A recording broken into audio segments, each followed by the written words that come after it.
que eu estou fazendo aqui, né? Então, eu empreendi por 7 anos, foi essa jornada louca, que a gente sabe como é que é, e eu não tinha plano B, eu achei que ia dar certo. E quando não deu, eu fiquei foi muito difícil, porque ninguém fala sobre isso. Então, nas redes sociais está todo mundo rico, milionário, é tudo fácil. E aí, para mim, Verdade. foi muito difícil em muitas camadas. E uma delas foi justamente porque ninguém fala, tem um tabu, ninguém sabe conversar. E aí eu criei a Failwise para contar histórias como as minhas, para ajudar quem está nessa jornada, quem ainda acha que é simples. Então, obrigada. Muito legal. E aí, Gosto vamos bastante conversar. dessa proposta aí, porque é igual Legal. diz o ditado, né? Isso a Globo não mostra. Pode me Vou fazer, contar, vou como que fazer a você versão conta a história. resumida e Tá. aí você pode ir pedindo mais detalhes se você achar Tá. que vale. Mas assim, basicamente, eu sempre pensei em empreender, mas achava, né, que, pô, quero aprender primeiro com o dinheiro dos outros, né? Quero aprender na empresa dos outros e um dia eu vou abrir a minha empresa. Então, eu já tinha a ideia de empreender desde o início. Eu fiz análise de desenvolvimento de sistemas, mas sempre fui um péssimo programador, então nunca exerci a função como programador, e acabei no meu primeiro emprego entrando no marketing digital, e fui a vida inteira em marketing. Aí, logo que começou esse boom de startups, etc., eu sempre tive vontade de ir trabalhar em startup, virei head de marketing growth de uma fintech, lá no Cubo Itaú, né, o Cubo, quando ele surgiu, não sei se até hoje é o maior espaço de empreendedorismo, assim, espaço físico da América Latina, mas se eu não me engano, na época era o maior espaço para startups da América Latina, né? O Cubo do Itaú, que fica ali na zona sul de São Paulo. Comecei a ajudar algumas startups de graça, virei Head de Marketing Growth, isso já tinha alguns bons anos de experiência no mercado de marketing.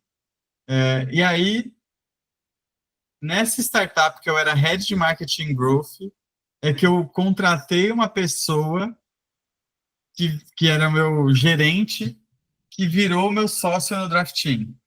Então, acho que, né, o primeiro ponto aqui é que, primeiro, eu me intrometi nesse mundo de startup já querendo aprender a empreender, então tinha uma intencionalidade. Só que a parte mais difícil de qualquer negócio não é nem ter a ideia, é com quem que você vai fazer. Sempre.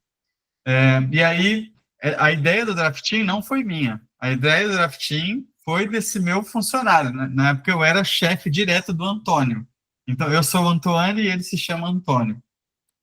E aí, ele veio com a ideia. A gente trabalhava junto, eu era chefe dele. E, pô, gostei muito sempre do trabalho dele, né? Uma das pessoas mais geniais que eu já conheci até hoje. E aí ele falou, cara, eu tenho essa ideia de fazer um fantasy game para concorrer com o Cartola. Então, o que, que era o Draft Team? Era um app, né, um jogo estilo Cartola de esportes de fantasia, né, o Fantasy Sports, onde você escala o seu time no app, né, e aí você escala um time de jogadores reais e você ganha pontuação de acordo com o desempenho daqueles jogadores, né? Então, escalei o Neymar fez um gol, meu time ganha ponto. Para quem não conhece o Cartola, é, esse é o conceito básico de fantasy. E aí, na época, eu tinha recém virado pai. O meu filho estava para nascer, e ele veio com essa ideia, e eu falei, putz, cara, agora não é hora de eu empreender, eu tô, né, tô virando pai pela primeira vez e tal. E a minha esposa também tinha tomado a decisão na época de sair do emprego. Então, eu já sabia que ela ia ficar sem renda por um período, que foi uma decisão dela de se dedicar, né, esse primeiro 1 ou 2 anos do bebê. Então, eu recusei. Ele falou, cara, eu tô querendo abrir essa startup e tal. Eu falei, putz, não tô no timing. Aí passou uma semaninha e tal, abri o application para o Y Combinator. Aí quem não conhece o Y Combinator, mas né, até hoje, mas na época ainda mais, era a principal aceleradora de startups, né, do mundo, lá no Vale do Silício. E aí ele comentando, eu falei, pô, eu vou te ajudar pelo menos a preencher o formulário, tem um monte de pergunta, tipo um TCC, né? Para você aplicar lá no Y Combinator, é basicamente um TCC você tem que defender a tese, plano de negócio, etc. E aí eu ajudei ele a preencher. No processo de ter que responder as perguntas do Y Combinator, eu enxerguei o que o meu sócio estava enxergando. Eu olhei os números, né, o que estava acontecendo no mercado. Tinha 2 fantasies lá fora que tinham levantado mais de $1 bilhão. O Cartola nadando sozinho de braçada com, né, mais de 7 milhões de usuários no Brasil. E aí me veio essa sensação de, putz, você está certo. A sua tese é muito boa, o mercado é muito forte. Se tem um país para isso dar certo, é no Brasil, que é o país do futebol, o país do esporte. Só que aí veio uma outra questão, que é a maior oportunidade que a gente poderia ter seria, inclusive, a Copa do Mundo, que ia ser no Brasil. E aí, isso a gente está falando de 2017, e a Copa do Mundo seria em 2018, né? Que foi a Copa do Mundo no Brasil, se eu não me Não, a do engano. Brasil foi 14. Ah, foi em 2014? Eu Então, lembro, sim. ah, Mas então, pegou a agora, Copa do Mundo, pegou a de é 18. isso. Então, se não era do Brasil, mas então era questão da Copa do Mundo. Beleza. E aí a gente falou, pô, beleza, então a gente tem que lançar para pegar esse brilho da Copa do Mundo no Fantasy. E também tinha uma parte da nossa tese, né, ou da visão dele, é de que o Cartola tinha ali o Brasileirão, mas que o mercado de esportes americanos, como NBA e NFL, né, basquete e futebol americano, estavam crescendo no Brasil. Então, a gente seria o primeiro fantasy estilo Cartola, mas múltiplos esportes, pegando também essa tendência de esportes americanos. Quando eu vi tudo isso, e esses números, principalmente o fato de que as 2 maiores startups de fantasy esportes nos Estados Unidos estavam, né, valendo, tinham levantado, na verdade, quase $1 bilhão cada uma, a gente falou, putz, é isso. Né? E a gente estava nesse momento de empreendedorismo no Brasil, onde até hoje funciona, né? Que é você copiar basicamente o que está funcionando em outro país, principalmente Estados Unidos, e trazer, localizar para o Brasil. Né? Sempre foi uma das maneiras de você encontrar a sua ideia, né? Aqui no Brasil. Então, nesse exercício, e dado essa urgência de que para conseguir fazer o produto e lançar ele em tempo da NBA e depois da Copa do Mundo, virou uma coisa de que, meu Deus, a gente vai ter que pedir demissão amanhã. Assim, a gente já não tem tempo, já estamos atrasados, ou a gente faz tudo agora, ou esquece, e aí não vamos pegar a Copa do Mundo, não vamos pegar a NBA. E aí eu lembro de chegar em casa, né, e falar para minha esposa, falar, poxa, eu acho que eu vou ter que pedir demissão. Só que aí a gente vai ficar meio que sem renda nós dois, né? Porque ela, né, já tinha decidido pedir demissão, né? Por causa do bebê. Expliquei para ela por que era uma decisão que meio que surgiu do nada, mas que surgiu do nada já atrasada no maior senso de urgência, né, do planeta. E aí ela sempre foi muito parceira. Eu acho que isso faz toda a diferença, né? Você ter quem tem um cônjuge assim que é parceiro. Cara, isso muda tudo na sua vida, na sua coragem, na autoconfiança, de você ir atrás dos seus sonhos, né? Quem está do seu lado, mais do que até, às vezes, o seu sócio ou da sua sócia, quem está no seu lado na sua vida pessoal ajuda muito a determinar, na minha experiência, né, o quanto que você vai conseguir também ir atrás dos seus sonhos. Mas óbvio que você depende dos dois, né? De apoio em casa e também de uma sociedade equilibrada. Depois a gente vai falar disso. Mas, de maneira resumida, foi assim que veio o gatilho, e aí a minha esposa falou, beleza, vamos embora, vamos vender o carro, a gente se vira, né? Eu viro fotógrafo aqui, que eu estou pensando em mudar de carreira, vou fazendo uns bicos, né? E, ironicamente, né, 1 ano e meio depois, a minha empresa faliu, que foi o Drafty, né, que é a história que eu vou contar, e ela virou uma fotógrafa, ganhou prêmio internacional, expandiu. Nossa. No final, ela que acabou sustentando a família ali por um bom tempo, porque a empresa dela deu certo e a minha faliu. Então, meio que Sabe aquelas coisas do destino também, que eu me movimentei, Sim. empurrei ela, ela se movimentou e quem acabou se encontrando foi ela. Não, E e um eu fali. parênteses também te ouvindo, porque às vezes a gente aposta de que o único jeito é algo de base tecnológica e escalável. No Ah, caso não. dela, é foto, ó, como a gente também pode ter sucesso de outros jeitos. Muito, Muito muito legal. sucesso. Mas aí, Antônio, então vocês largaram tudo e só vocês dois? Como é que vocês fizeram? Porque era um aplicativo, então, né? Como é que foi essa Era. trabalheira de botar uma experiência do usuário desse porte online em tão pouco tempo? É. Esse é um ponto assim que eu mais sinto orgulho. E aí, antes disso, acho que vale citar sobre estrutura societária. E aí tem um ponto importante aqui que eu acho da nossa história, que é eu, antes da gente empreender, eu era chefe do Antônio. Então a gente tinha essa relação também de, né, de hierarquia.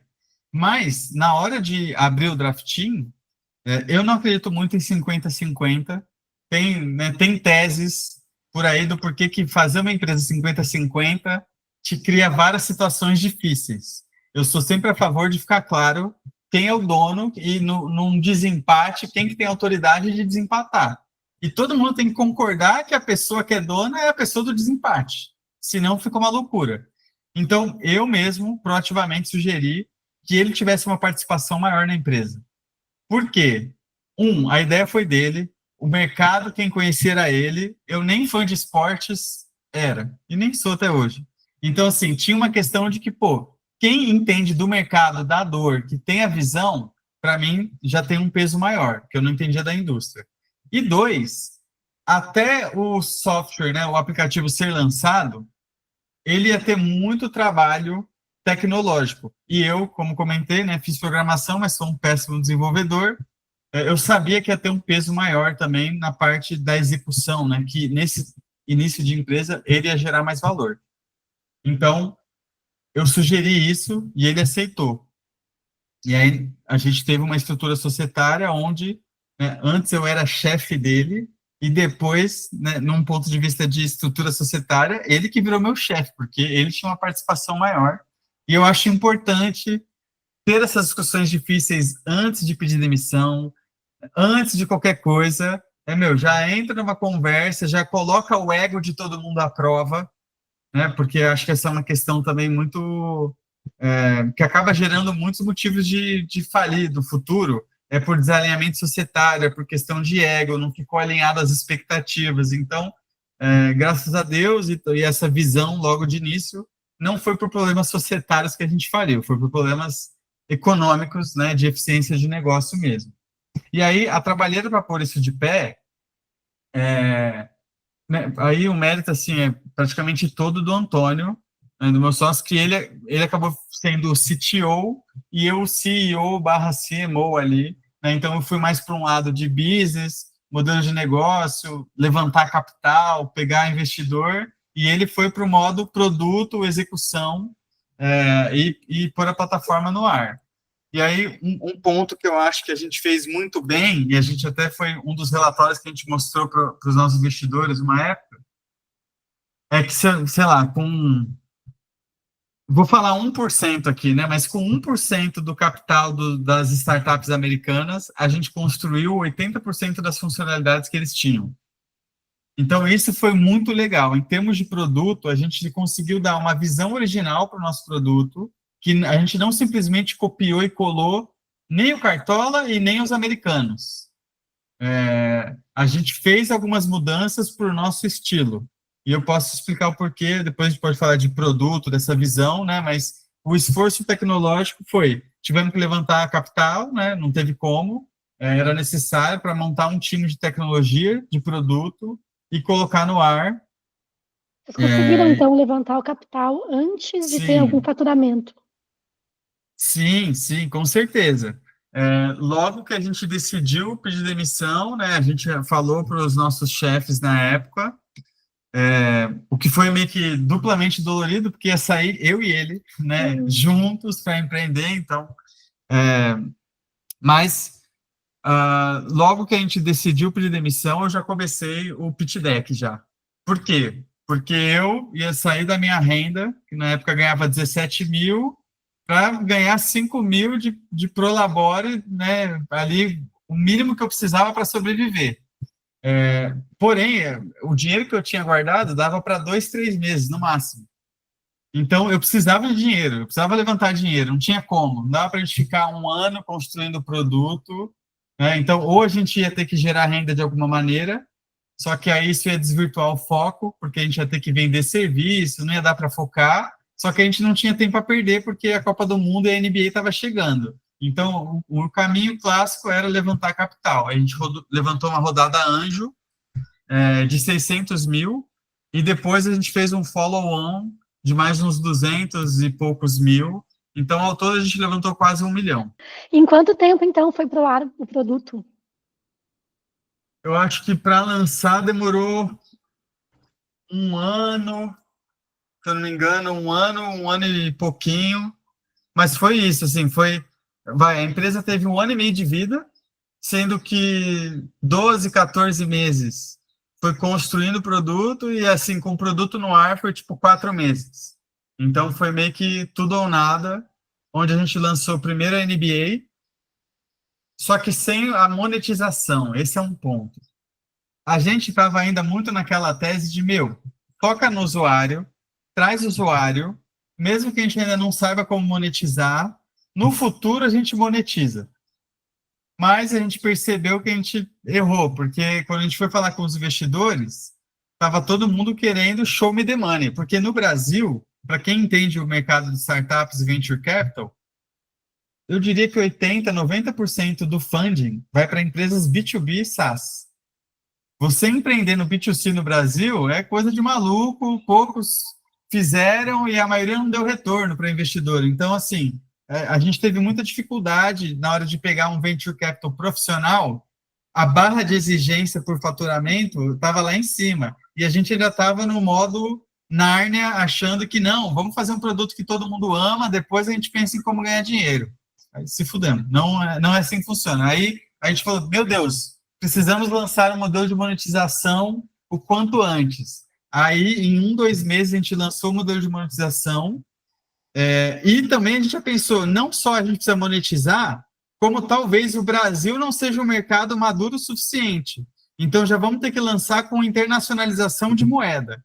Aí, de novo, meu sócio brilhante construiu o sistema de monetização já no modelo multimoeda, né, aceitando dólar e real, porque a gente já foi rodando alguns testes, e aí eu ficava mais na parte de growth, né, operando campanha em vários países com teses ali sobre esporte, sobre maturidade no mercado de fantasy, mas a gente percebeu que o Unit Economics, até a gente achar uma maneira do dinheiro virar um fluxo de caixa minimamente atrativo para um CAC LTV que os investidores estão buscando, ia demorar muito.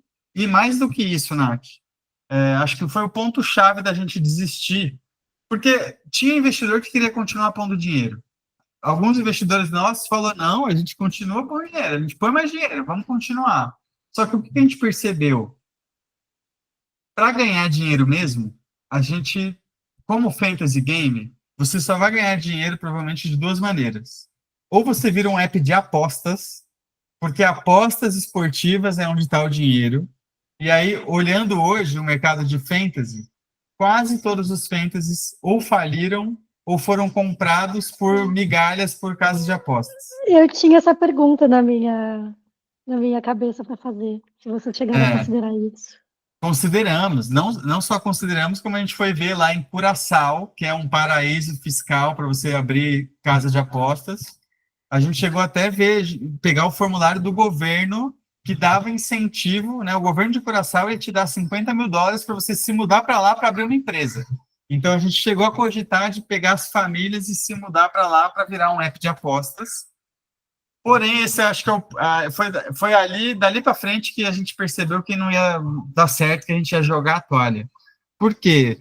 Porque aí virar um app de apostas, cara, tem tanto problema para resolver na humanidade, eu não queria ficar 5, 7 anos da minha vida fazendo um app de apostas. E assim, eu não quero ser o julgador, eu não quero ser contra. Tudo bem, se você tiver controle e fazer como um joguinho, eu vejo o lado divertido de apostas. Mas aí eu não tinha motivação interna para fazer um app de apostas, porque para mim, fazer um joguinho estilo cartola de celular, né, tipo um Candy Crush, você não gasta dinheiro no Candy Crush? Gasta dinheirinho no Candy Crush. Mas gastar dinheiro com um joguinho é diferente de apostas que já entra numa outra pegada comportamental, psicológica, né? Então, eu realmente perdi o tesão quando eu percebi que a gente ia ter que virar um app de apostas, apesar da gente ter, né, uma visão do mercado muito interessante, porque naquela época, plataforma de apostas parecia site adulto, assim, você entrava no site de apostas, parecia que você estava pegando vírus, pop-up, o UI UX, tudo estranha, um negócio horrível, e tinha muito espaço para fazer um app bonito, moderno, tipo, né, na época a nossa visão era fazer um Tinder de apostas, onde aparecia a aposta para você e você rodava para a esquerda ou para a direita se você queria fazer aquela aposta ou não, e só subia e descia o valor que você queria apostar. Então, a gente tinha uma visão de produto e tinha investidor com vontade. Mas, no final das contas, foi a gente que jogou a toalha e falou, mano, apostas eu não quero, eu não vou, e a gente desistiu do projeto. Então, assim, Fantasy Game, ou você virava apostas, ou você fazia igual a Globo, igual a ESPN, igual a Yahoo, que até hoje tem o Fantasy Sports. Por quê? Porque você é uma empresa de mídia. Se você é uma empresa de direitos autorais de esporte, se você transmite jogos, se você faz cobertura de esportes, o Fantasy ele é uma maneira de você engajar o seu usuário de conteúdo. Então, você monetiza na publicidade desse aplicativo. O nosso modelo não era um modelo de publicidade, era um modelo baseado em o usuário comprar um ticket pago e concorrer ao prêmio em dinheiro. Então, ele tinha esse elemento de dinheiro de verdade, que é a base do Fantasy Game, mas não era uma aposta necessariamente, é um jogo de habilidade. O Fantasy Sports, e a gente teve que contratar escritório de advocacia, né, porque jogos de azar eram proibidos no Brasil, então a gente teve que provar para os investidores e para nós mesmos, né, que o jogo de fantasy era um jogo de habilidade e não um jogo de sorte, de azar, na verdade. Então, o fantasy ele não é um jogo de azar ou apostas, ele é diferente disso, e por isso que a gente tinha esse ânimo de fazer, mas também por isso que não deu dinheiro. E todos os fantasies, basicamente, faliram porque não parou de pé. E quanto dinheiro vocês chegaram a movimentar nesses meses? Pouquíssimo. Gastar, a gente gastou quase tudo. No final, a gente ainda devolveu um Pix para os investidores, porque sobrou dinheiro no caixa. Mas, sei lá, foi 30 mil reais, eu acho. Dos 800 mil, sobrou 30 mil que a gente devolveu para os investidores. Mas, movimentar de dinheiro mesmo, sei lá, foi 5 mil reais, 3 mil reais, foi muito pouco. Eu posso divulgar esse dado? Pode. Só que a gente teve 400 mil times escalados. E por quê? Porque o nosso jogo, você podia escalar o time de graça, e se você ganhasse os pontos, você não ganhava nada, ou você apostava no seu time, né, comprava o ticket pago, e se você atingisse a meta de pontos, você distribuía o bônus do dia. Então, era como se fosse uma mini loteria ali, no sentido de que todo mundo que atingisse a meta de pontos dividia o prêmio. Entendeu? Mas para você ganhar esse prêmio, você tinha que atingir a meta de pontos do dia com base na pontuação do seu time.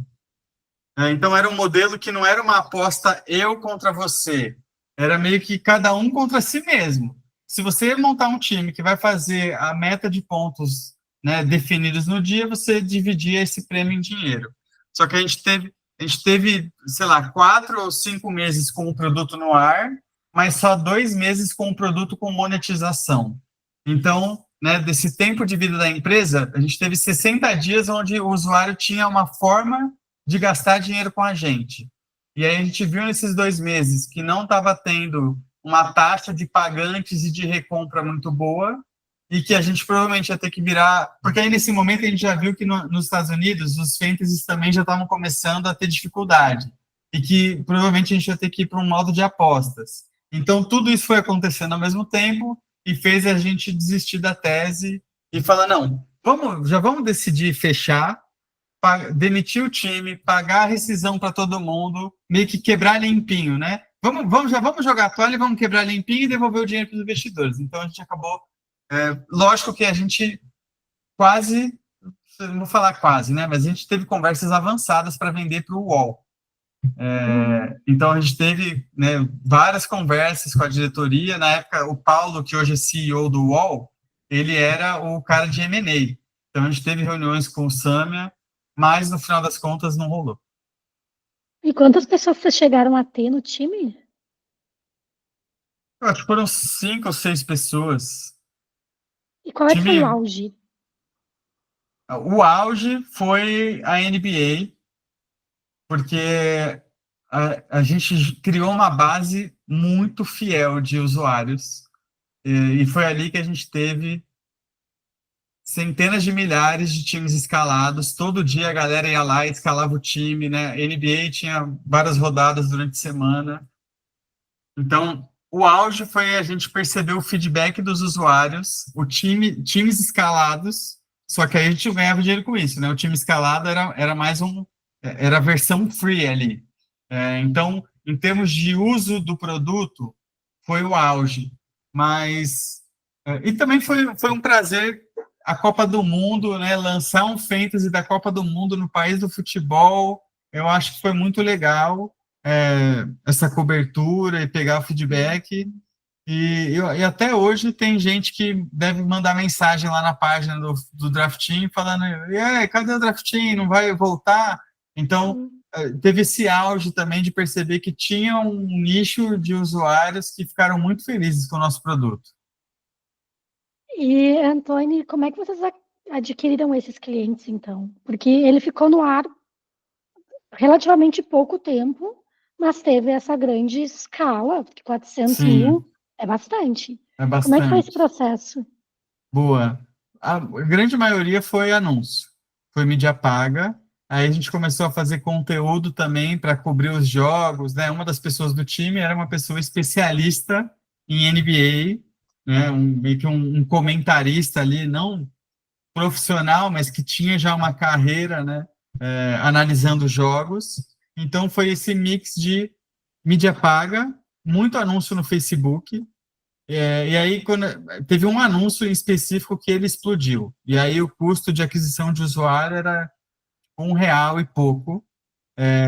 Também era uma época boa de anunciar no Facebook, assim, né, no Instagram. Hoje a inflação de mídia já é muito mais concorrida, mas era um anúncio que mostrava, né, você escalando o seu timezinho, meio que o campinho, né, a quadra, tanto de futebol ou de basquete, tinha as duas versões. E aí, esse viés de que o cartola da NBA. Então, esse posicionamento de cartola da NBA também foi muito forte, porque todo mundo conhecia o Cartola tinha milhões de usuários, mas não tinha para a NBA. Então, quando lançou o cartola da NBA, um outro ponto também, Nath, o Fantasy Game, ele é um jogo coletivo. Geralmente você joga com amigos, né? Você cria um grupo no WhatsApp. Então, cada usuário que viu o nosso anúncio, a gente tinha muita gente que marcava o bonde inteiro. Viu o anúncio e já marcava no comentário. Arroba Rodrigo, arroba Bruno, arroba não sei o que lá. Então, ele era um aplicativo que ele tinha já um network effect de natureza. Então, eu atribuo esses elementos, o fato da gente ter crescido. E avançando, quer dizer, eu fui indo e voltando, tá? Só porque estava na Tranquilo. minha cabeça saber desse auge. Tu me contou um pouquinho dessa decisão de fechar, e parece que não foi tão dura para vocês, né? Pode me contar um pouco esse processo, como é que foi tu e o teu sócio, e falar disso com os investidores? Boa. Foi duríssima, Nath. É que agora, anos depois, Ah, é fácil de passou, tá? falar. Tudo bem. Fui leviana na Mas, colocação, desculpa. mas olha, quase a gente teve um dia que a gente brigou tão feio, eu e meu sócio, que quase virou conversa de advogado. Assim, a gente passou raspando para ir naquele lado de, tá, então tá bom, foda-se, nem vou falar mais com você, fala com o meu advogado e a gente vê como é que vai fazer. Mas a gente teve também, foi só momentâneo, né? E por isso que é muito importante você fundar empresas com pessoas que você conheceu antes, né? Obviamente que não dá para você generalizar, né? E às vezes você tem que correr um risco. Mas eu e o Antônio, a gente já trabalhou juntos por quase um ano antes de fundar o Draft Team. Então a gente já se conhecia, a gente já sabia o jeito um do outro, a gente já convivia junto. E essa conexão, a gente já se conhecer, foi muito importante para a gente ter uma parceria mesmo nos momentos de ápice de estresse. Mas teve momentos estressantes. Teve momentos estressantes porque quando as coisas não estão dando certo, o dinheiro está acabando, os investidores estão pressionando, né, você começa a se pressionar, a se pilhar. E eu lembro, né, que parte ali das coisas desandaram por alguns fatores. Um deles foi de que, a gente precisava fazer as coisas avançarem mais, só que lembra que eu tinha um filho pequeno. E, pô, você não faz ideia, não sei se você tem filho ou não, mas você, né, o ser humano, você não faz ideia de como a sua vida vai mudar depois que você tem filho. E eu simplesmente já não conseguia mais dar mais energia para a empresa. Porque eu tinha um bebê de meses em casa, né, a minha esposa, então toda aquela dinâmica. Imagina que quando eu pedi demissão, a gente teve que vender o carro. Eu morava na Zona Sul, tive que me mudar para o Cambuci, para um apartamento menor, mais antigo. A gente voltou a comer arroz, feijão, macarrão e salsicha todo dia. Aí eu voltei a pegar ônibus. Eu fiquei sem plano de saúde, meu filho sem plano de saúde, minha esposa sem plano de saúde. Então, assim, tem um elemento também de como que isso afeta a sua vida pessoal. E aí, nesse auge de estresse, né, o meu sócio, o Antônio, e eu entendo a posição dele, ele falou assim, cara, ou preciso que você dedique mais horas para a gente tentar salvar a empresa aqui, achar uma maneira de monetizar, ou não vai dar certo.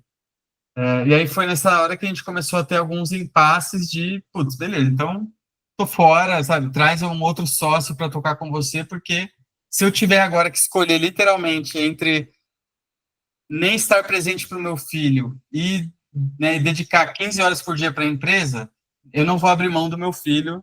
E obviamente que depois no futuro ele virou pai, ele mesmo me falou, cara, eu peço desculpas por aquele dia, do quanto que eu te cobrei.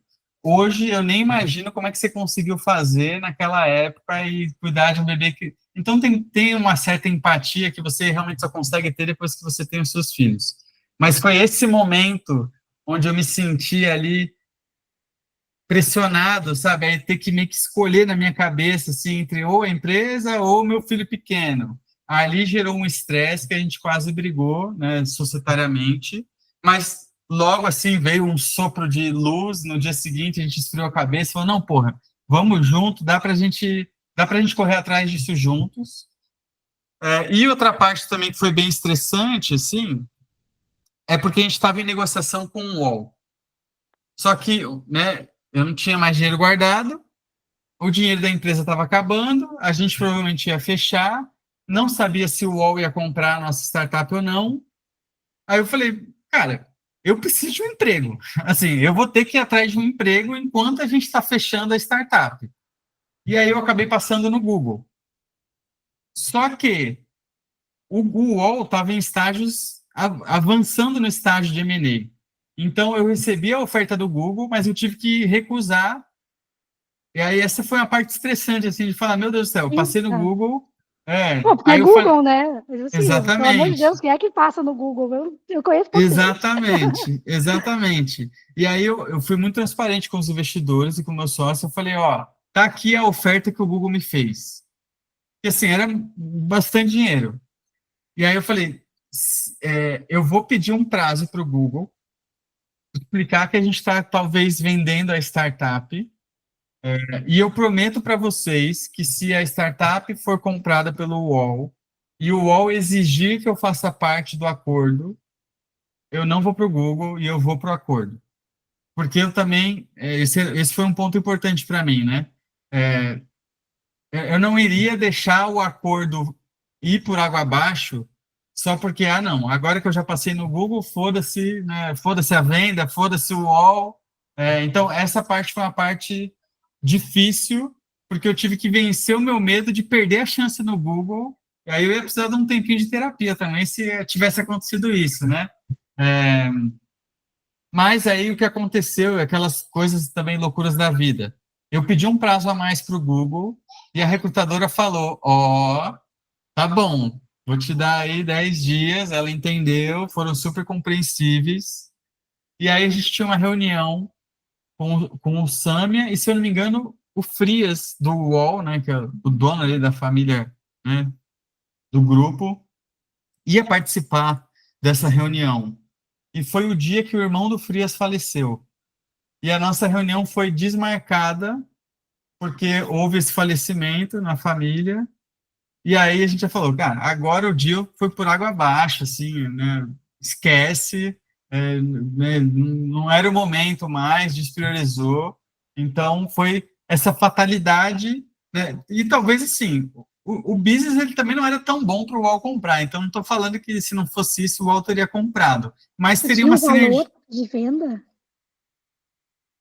É, eu acho que era 3 ou 4 milhões. Eu não Mas é um lembro de valor alto. cabeça. Nossa, É, que. não sei, mas valor alto, valuation, você sabe como é que é, valuation, né? Cada um faz o seu, mas lógico que a gente fez vários exercícios e tinha um valuation ali, é, pensando na sinergia de conteúdo e monetização de inventário do UOL, né? Porque o UOL ele teria esse valor estratégico de concorrer com a Globo, tendo Uhum, o Cartola do UOL, que talvez até mudaria o nome, não seria mais Draftin. Então, o UOL estava comprando o quê? A plataforma, o produto pronto para embarcar isso. Então, tinha um valor de sinergia para o UOL que faria a empresa valer mais do que ela valeria. Porque a Nauli é a minha empresa de agora, né? O Draftin não valia nada, assim, se você olhar a parte financeira, né? uhum. Mas você sabe como é que é a loucura de startup, valuations, etc. Então, eu acho que estava ali entre 3 e 4 milhões. Mas houve essa infelicidade, e aí a gente falou, pô, beleza, não vai rolar mais deal nenhum. E aí o que a gente combinou é eu aceitar ir para o Google, porque imagina que assim que acabasse o dinheiro da startup, eu ia precisar de dinheiro no mês seguinte para continuar criando meu filho, né? Então eu aceitei a proposta para ir para o Google, eles me esperaram ali, e a gente combinou que se fosse vender para o UOL, venderia só tecnologia. E aí a gente aceitaria um valor menor para eles levarem só a tecnologia. Mas depois eles nunca, né, a gente nunca insistiu no assunto e meio que só morreu. E deve estar até hoje aí no GitHub do Antônio a plataforma. E o que tu tem mais de aprendizados para compartilhar? Aí vai entrar muito do que eu acabei usando como aprendizado e decisão para minha segunda empresa, né? Porque aí eu fiquei 4 anos no Google e depois pedi demissão para abrir a minha agência hoje, que é a Nauli, que aí não tem nada a ver com tecnologia, que é o que você falou, né? A gente acha que empreender é fazer o novo Uhum. Google, é o novo software, que tudo é SaaS. Mentira. A maior parte das pessoas super ricas ou bem-sucedidas empreende fazendo mouse, fazendo tinta, né, construindo casa, coisas ordinárias, entre aspas. Então, o meu aprendizado foi esse, primeiro, dinheiro, bootstrap. Já pensa na monetização. Essa coisa, eu fiquei meio frustrado assim também de perceber que às vezes você foca muito no produto, mas não pensa na monetização e você acha que a monetização você resolve depois, mas isso só funciona naquele imaginário do Vale do Silício, das grandes exceções, do Facebook da vida, o Google da vida. A vida real não é a exceção. Então, na vida real, é melhor você já pensar em como você vai faturar, como é que vai ser o modelo de negócio, de monetização. O segundo é essa visão de que, venture capital no Brasil é para B2B.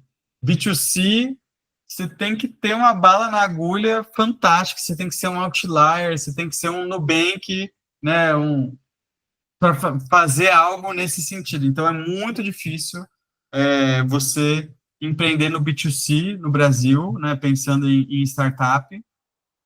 Outra coisa é o máximo possível, antecipa as conversas difíceis sobre sociedade, quem que manda, quanto que cada um fica com quantos por cento, Eu sinto que a gente foi muito feliz como sócios, porque a gente teve várias conversas difíceis antes. Isso, só um parênteses, Antônio, isso é uma exceção, assim, na vida, nas histórias da minha news também. Geralmente é o oposto, né? Tu só descobre depois que vai Quem dar quer problema. quem? Então, é um case de sucesso, que eu acho que é a primeira que eu tô vendo. Na news, com certeza. Muito legal. Legal, sucesso nesse sentido de pelo Nesse menos a sentido de gente sócios, ter, é. exato, exato. Tanto é que eu chamei ele para ser meu sócio aqui na agência, né? Legal. E aí quase que a gente virou sócio pela uma segunda vez, mas aí ele realmente decidiu ir para os Estados Unidos e está lá até hoje. Agora está com 2 filhos e acho que está empreendendo também. Agora está abrindo uma outra startup lá nos Estados Unidos. Um cara brilhante, assim. Eu tenho certeza que eu ainda vou ver ele fazer alguma coisa muito relevante.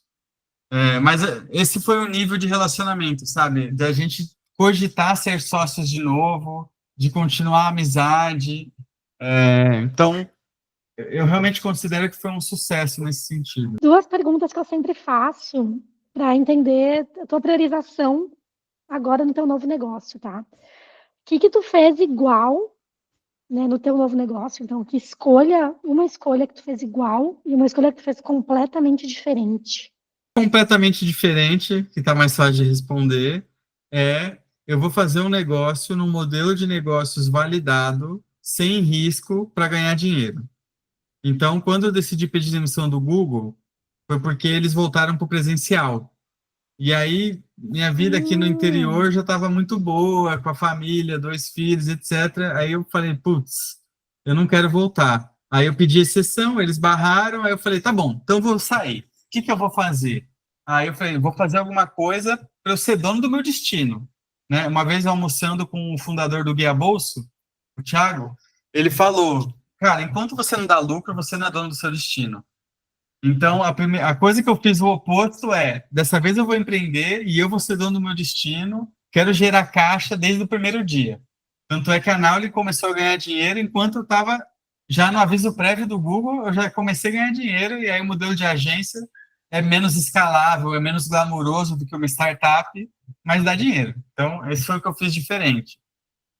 O que eu fiz igual foi tentar ter sócios que eu já conhecia, mas ironicamente eu não consegui. As pessoas que eu chamei para ser sócio, né, inclusive o Antônio, que foi meu sócio no Draft Team, ele estava com outra visão, ele, diferente de mim, ele não queria fazer agência, ele não queria fazer um business mais boring, né, mais normal, assim.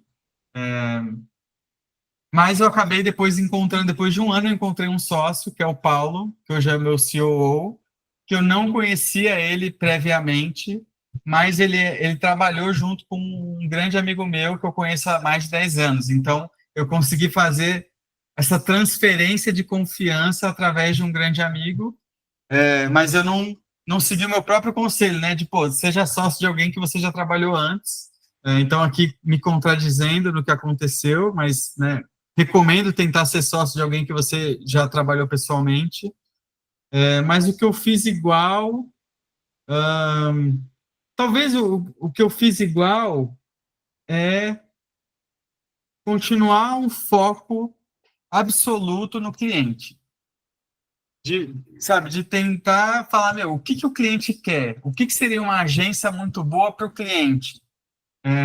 E depois tentar achar maneiras de como é que eu entrego isso. Eu acho que quando a gente fez o Draft Team, foi essa mesma visão. Porque uma decisão importante, Nath, no Draft Team foi as startups nos Estados Unidos, de fantasy, elas estavam no auge. Só que saiu um relatório que chamou muito a nossa atenção na época, que 70% do prêmio ia para 2% dos usuários. Por quê? Porque os usuários começaram a usar algoritmos para escalar o time com base em matemática de quem provavelmente seria o melhor time daquele dia. E aí a gente percebeu que esse modelo não parava de pé, porque se toda hora o prêmio vai na mão de 2% dos usuários, não adiantava a gente copiar o modelo americano. Por isso que a gente fez um modelo onde você não concorria com outros usuários, você concorria com si mesmo numa meta de pontuação da casa. Então, todo mundo que fizesse tal ponto ganhava. E não um ranking de quem foi melhor ganha, quem não foi melhor não ganha. Porque aí sempre o topo era de 2% dos usuários. Isso foi um risco que a gente comprou totalmente para pensar já que não seria legal para o usuário ficar perdendo para os 2% nerdola que fez algoritmo para escalar o time usando robô. Porque aí tirou toda a diversão do jogo. Então, eu lembro que essa foi a decisão mais difícil que a gente teve que tomar, que era não copiar os americanos, porque a gente já viu que aquilo não ia ser o melhor para os usuários, e por isso que todo mundo se fudeu. Por isso que faliu, por isso que não deu certo, porque realmente não era sustentável. Muito legal, Antônio, essa parte de pensar no usuário mesmo, porque tu não tem esse arrependimento, então, né? Tu não tem esse Não, EC na não, cabeça. não, nenhum, zero. E tu acha que hoje algum modelo de negócio em torno de fantasy game ainda daria certo no Brasil? Eu não sei como é, eu não acompanho, né? Mas eu sei que tem, até hoje, tem fantasy no estilo americano, que é 2% dos usuários deve estar ganhando boa parte dos prêmios, mas que está faturando milhões na América Latina. O Cartola, se eu não me engano, está de pé até hoje, porque ele tem um valor estratégico de conteúdo para a Globo. Então, eu diria que sim, tem espaço e se você, né, tiver sinergia com uma casa de apostas, você usa o fantasy para atrair usuários e depois você converte eles numa esteira de apostas. Então, se você montar esse funil, com certeza tem jogo aqui. Sim, mas entendo o teu não. Eu vou mudando um pouco de pauta. Para mim, eu trabalhei 6 meses numa empresa, grande empresa de apostas e não é, Ah, não tem, é não tem difícil, como. né? Não É muito tem, assim, difícil. foi 2021 quando eu saí, né? Eu saí da minha startup, não sabia o que fazer, fui recomeçar, daí eu mudei de país. E aí eu precisei pagar os meus boletos, e eu, Isso, onde chove emprego? Me aposta nisso, chove. em cassino. É, Então eu é achei um vender a emprego muito alma por um bom rápido, dinheiro, né? mas eu Basicamente. não aguentei. Tá, Antônio, eu adorei a história, assim, obrigada pelos insights e a Imagina, transparência de abrir números. Tem mais claro. alguma coisa que tu queira colocar que eu não perguntei? Tem um ponto, que é como a gente conseguiu levantar 600 mil num PDF. E aí, uma das coisas que a gente fez, que eu acho que pode servir assim como exemplo, como inspiração, a gente montou o que a gente chamou de os Barcelanjos. Pegando a questão do Barcelona, né, e esportes, e falou, meu, o que seria o Barcelona dos investidores anjos da Draftin? E aí eu fui testando, eu mandei mensagem para várias pessoas no LinkedIn, mas eram mensagens falando, eu quero uma pessoa que entende do business de jogos. E aí eu mandei mensagem para executivos que trabalharam na vertente de jogos, falando, eu estou pedindo demissão, estou abrindo essa startup, é assim que vai funcionar, esses são os números da indústria, e a gente montou o Barcelanjos. Uma das posições, igual lateral, atacante, zagueiro, uma das posições é alguém que entende de jogos. Uma das posições é alguém que entende de cloud. Uma das posições é alguém que entende de finanças. Uma das posições é alguém que entende de B2C. Então, a gente foi mapeando e esse discurso focado, com certeza, foi o que ajudou a gente a levantar dinheiro de uma galera Que massa. monstra. Eu acho que esse é um riquíssimo aprendizado. Que tipo de Deixa eu... pessoa tu foi atrás? Achei genial. Quantos anjos tu fechou nessa rodada? 600 mil em cotas de 33 mil, eu acho. Mas aí teve investidor que investiu bem mais. Então, se eu não me engano, foram uns 12 investidores. Tem a mensagem original que eu mandei para puxar a conversa. E aí eu tenho que ver se eu acho o PPT, onde aí na conversa com cada um a gente falava sobre o smart money, né? De tipo, a gente não quer você só porque você tem o dinheiro. A gente quer você porque você era. Aí, por exemplo, aqui eu tenho a mensagem para o CFO do PayPal. Na época, né, o Lucas Medola era CFO do PayPal e a gente queria um CFO, a gente queria alguém que entendesse de finanças. Muito legal, Eu vou te mandar lá no LinkedIn. muito legal. Eu acho que é um framework muito massa de compartilhar. Eu queria saber a escalação. Eu tô curiosa, quem que tu queria? Tu Tá. queria o CRM, tu queria o CFO, tu queria E o... os isso. 12, aí O eu que eu queria lembro que saber. eram os principais. A gente queria alguém de jogos, e aí acabou virando o Francisco Simon, que era diretor do Xbox no Brasil. Ele trabalhava na Microsoft, entendia de games, e ele virou nosso investidor. Aí depois ele apresentou os Radomislers, que venderam a Allied para o grupo Advent por 1 bilhão. Então são dois empreendedores ferrados no universo ali de telecom, e eles investiram, eles viraram nosso maior investidor. Por quê? Porque eles gostavam muito de esporte, aí eram mais entusiastas assim de produto. Mas ali foi o dinheiro mesmo. Então a gente também queria alguém com um bolso fundo, né? Então na escalação a gente queria alguém com muito dinheiro, alguém que entendesse de jogos, alguém de CFO que entendesse de finanças, porque né, nem eu nem meu sócio tinha esse background, alguém que entendesse de cloud, porque o meu sócio virou CTO, mas ele não era também desenvolvedor.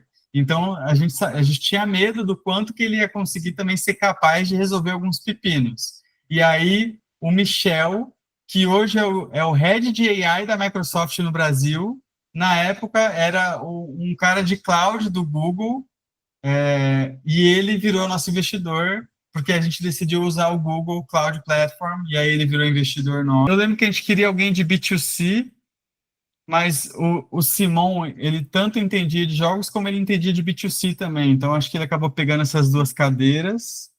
Ah, muito E, bom. e teve investidor também para cumprir a tabela Hum, ali de grana, porque nessas horas também você pega de quem já trabalhou com você e está investindo em você, mais do que investindo, né, no produto. muito bom, amei, amei. Obrigada, adorei a conversa. Obrigada pelo teu Imagina. tempo e um bom Ô, final de Nath, semana. Oi. só um ponto que eu ia falar você não publica o vídeo, o Não. podcast.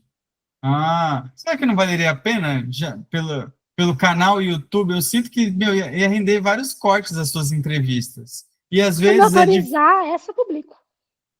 Não, pode publicar. E eu acho que até vale a pena você pensar isso ser parte da sua engrenagem de growth, porque você vai, publica o áudio no Spotify, publica o vídeo no YouTube, publica cortes no TikTok, porque às vezes você parar para ler a história inteira é difícil.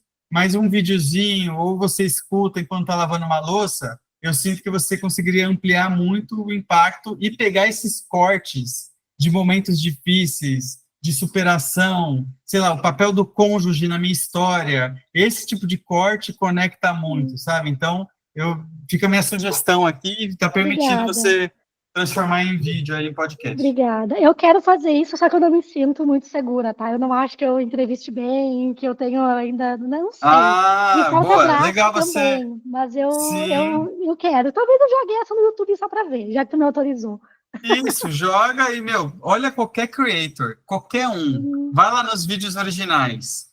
Nenhum deles tinha a melhor câmera, nenhum deles falava da maneira ideal. Assim, é impressionante como para você melhorar, você tem que fazer, você tem que se expor, meter a cara. Beleza.